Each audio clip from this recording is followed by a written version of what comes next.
Olá, gente, tudo bem com vocês? Né? A gente vai gravar agora um pequeno vídeo, né, que é justamente o final da nossa disciplina. Né? Eu vou tentar fazer um pouco desse apanhado geral do que a gente discutiu, tentar fazer algumas reflexões. Né? Inicialmente agradecer a todos por estarem presentes até o final nesse semestre que não foi um semestre muito normal, vamos dizer assim. Né? Então, o que a gente pensou, o que a gente refletiu, o que a gente imaginou ao traçar essa disciplina, né? É, Em linhas gerais, pensar um pouco sobre essa questão do eurocentrismo, da construção da modernidade e do eurocentrismo nesse contexto, e também como é que nesse contexto da modernidade se constrói a ideia, vamos dizer assim, se constrói a ideia operacional de raça, apesar da ideia de raça ser anterior. Né? Mas em nenhum outro momento da história da humanidade a raça foi tão operacionalizada quanto nesse momento aí da modernidade. Né? Então, a gente começou as nossas reflexões com um texto da Maria Paula Menezes, né, chamado Os Espaços Criados pelas Palavras, né, Racismos, Etnicidades e Encontro Colonial, né, no qual a Maria Paula mostra como alguns conceitos que são naturalizados, que a gente coloca como sendo naturais, constroem mapas cognitivos e que direcionam o nosso olhar. Só que esses conceitos não são naturais. Né? Então, a ideia de nação, a ideia de etnia, a ideia de raça, todos esses são construções coloniais de um determinado contexto histórico que carregam a ideologia da época. Então, assim, você não pode imaginar que quando você fala sobre nação, você esteja se referindo a qualquer nação. Ou seja, é uma nação específica, com um recorte específico e com um molde específico, que esse molde é dado pela Europa. Então, eu acho que esse primeiro texto, a primeira reflexão que a gente fez, ele tinha como uma ideia, na verdade, pensar que vocês, enquanto historiadores, têm que tomar um pouco mais de cuidado quando vão trabalhar com um texto, trabalhar com alguma reflexão, né? Porque às vezes a gente naturaliza conceitos como se fossem dados e esses conceitos têm história, né? E essas histórias são marcadas por opressões, por violências e a gente acaba reproduzindo isso, né? E aí, nessa mesma pegada, né, a gente continuou debatendo sobre como é que são construídos esses grandes arquétipos, né, a partir do texto do Eduardo Said, Orientalismo, o Oriente como invenção do Ocidente, né, em que mostra como foi criada a ideia de norte-sul, né, ou seja, Oriente, Ocidente, e as gradações a partir daí, né, povos avançados, povos atrasados, né, superior, inferior, civilizado, bárbaro, e por aí vai. Né? Então, essa divisão do mundo entre norte e sul e o olhar do mundo a partir do norte, né, isso se deu também nesse processo de construção da modernidade. Eu acho que isso também é um outro detalhe importante. Antes da Idade Moderna, haviam vários outros centros. Né? Jerusalém, no Oriente Médio, é um centro, Cusco, aqui no Peru, é um outro centro. Né? Então, haviam vários outros centros. A China, a Índia, são vários outros centros. Né? Então, há um sentido, há uma razão do porquê que se cria essas ideias de norte e essas ideias também aí de sul. Né? Ainda nesse campo da criação de ideias, né, o Achille Mbembe mostra como, ali no surgimento do neoliberalismo, do capitalismo, depois do neoliberalismo, você tem a operacionalização da ideia de raça. Né? Ou seja, em nenhum momento da história da humanidade você tem a caracterização racial como um elemento associado a uma macroestrutura econômica. Ou seja, isso só se dá na modernidade. Ou seja, não existe modernidade sem o tráfico de africanos escravizados. E para operacionalizar tanto o tráfico de africanos escravizados, como a própria ocupação do continente africano e ocupação também aqui das Américas, foi preciso operacionalizar, foi preciso colocar a questão da raça, né, a racializar esses povos que não eram racializados antes, né, e justificar o porquê que se dá a opressão contra esses determinados povos. Afinal, eles são povos racialmente inferiores. A Europa estava em um contexto mais avançado do que esses povos, e isso justificaria, né? Então, e aí, esse é um mote aí também do segundo, né? Segundo na unidade em que a gente discutiu um pouco sobre o que é Europa, ideia, legado cultural e eurocentrismo, e vai mostrar um pouco como se construiu essa ideia, né, muito forte, muito consolidada ali, né, de que a civilização europeia moderna, né, ou seja, ela seria mais desenvolvida e superior, né, e isso obrigaria ela, então, a desenvolver, né, os mais primitivos como exigência moral, afinal elas estavam ali superior, né, ou seja, então, a ideia de que a Europa caminhava para o progresso, né? Caminhava para o desenvolvimento, enquanto os povos encontrados são povos que estão atrasados, né? Então, e como esse bárbaro, né, se opõe ao projeto civilizador, né? Tá lá no texto que vocês leram com a professora Raquel, né? O texto do Europa, a Modernidade e Eurocentrismo do Henrique Dussel, né, o Dussel, né?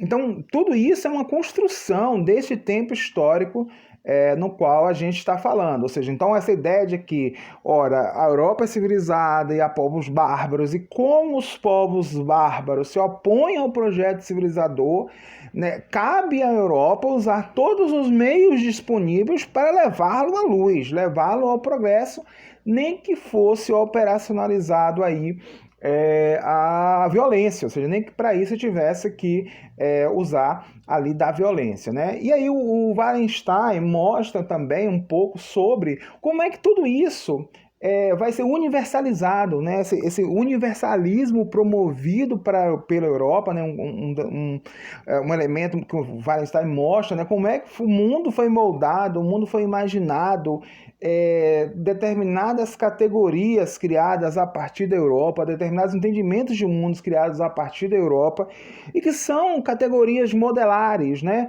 Nação, Estado, povo, e que são categorias modelares, e essas categorias modelares servem meio como um barema, uma medição, né, que permite que você veja povos mais avançados e povos menos avançados, né? Então você tem ali um parâmetro europeu para isso, né? E aí, né, nesse caldo que a gente tem, né, aí da modernidade, né, e da construção de tudo isso que a gente falou, vem um elemento que eu queria destacar aqui com vocês, né, que a professora Nívia também destacou bastante, né, a partir do trecho do Franz Fanon, que é quando o racismo, né, que é o fruto disso tudo, né, quer dizer, o racismo é a razão e fruto, né, ou seja, ao mesmo tempo que a expoliação do continente africano, do continente americano, a transformação dessas pessoas em povos escravizados, né, tudo isso, né, de alguma forma tem a ver com a construção racializada desses povos. E o resultado também disso tudo é o racismo que resulta disso tudo, e é esse racismo que existe até os dias de hoje, né? E aí eu acho, né, que é muito importante, né, que todos esses textos, todas essas reflexões que a gente fez, né, que mostra, na verdade, a construção de uma ordem racial, né? E mostra também como é que o racismo deve ser entendido como uma abordagem sistêmica e histórica, como diz lá o Fanon no texto que vocês leram, né? E como o racismo ele não é só um resíduo. O racismo ele não é só um elemento que está ali à margem, um elemento que uns têm e que outros não têm, um elemento em que você pode fazer uma ação localizada e isso acaba. Ou seja, não existem pessoas racistas e pessoas não racistas. No mundo racista, todos somos racistas, né? Então, assim, eu acho que o fruto dessa realidade moderna é justamente a criação dessa realidade racial e a criação de um racismo estrutural, né? Ou seja, não há capitalismo, não haveria implementação do capitalismo, não haveria, que se dá aí no advento da modernidade, sem a construção, sem a criação deste racismo de forma estrutural, né, que está em todas as dimensões de uma sociedade, na economia, na cultura, nas relações comerciais, nas relações religiosas, né? Então, e que significa, né, como o Fanon coloca, né, a opressão sistematizada de um povo por um pequeno grupo que está no poder e que é modelar, né, ou seja, o branco enquanto modelo, e que oprime esse restante, quer africano, quer indígena, quer indiano, quer oriental. Então, a gente viu muito isso, né, ou seja, como, né, esse racismo também tem uma grande capacidade de introjeção, de naturalização, como ele é normado na sociedade, como é que ele acaba sendo naturalizado dentro, ao mesmo tempo que ele vira norma, ele vira natural, né? Então, e como é que ele é funcional nessa sociedade capitalista, né? Então, a gente viu tudo isso, né, construído aí nessa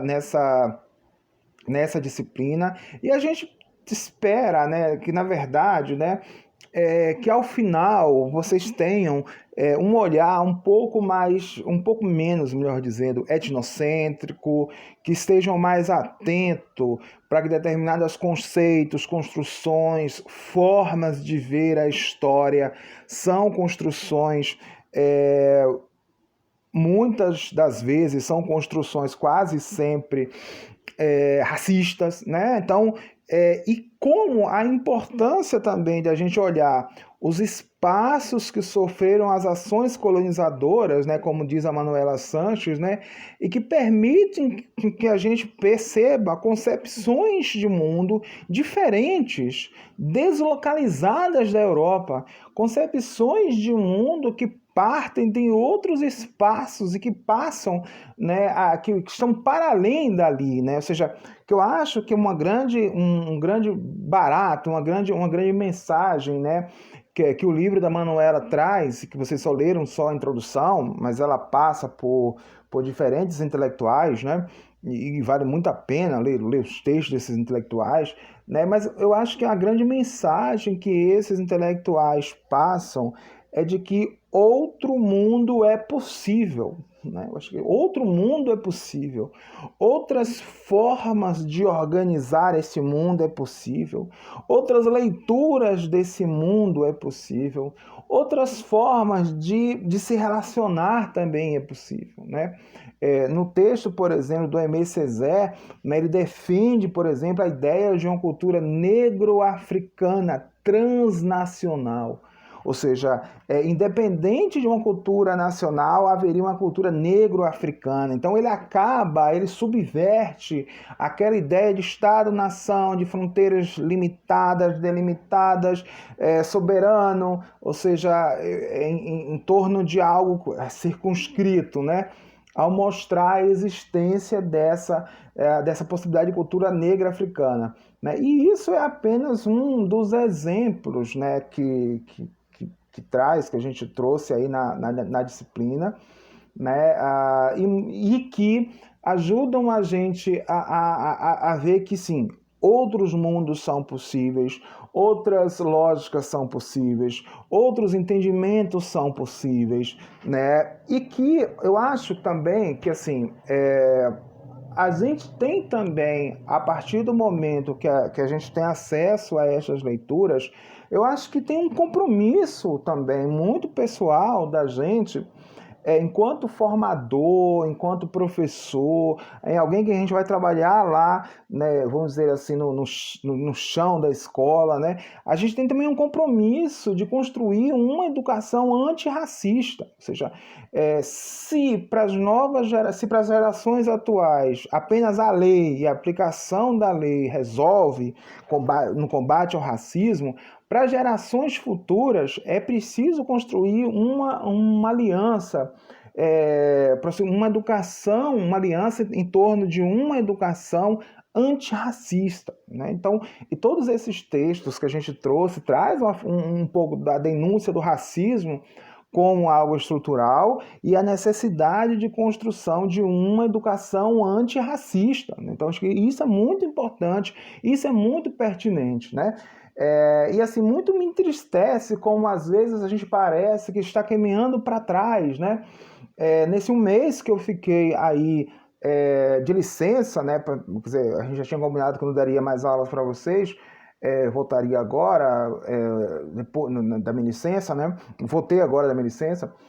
Então, nesse um mês que eu fiquei fora, quer dizer, um homem negro é morto num grande supermercado de uma grande rede capitalista mundial.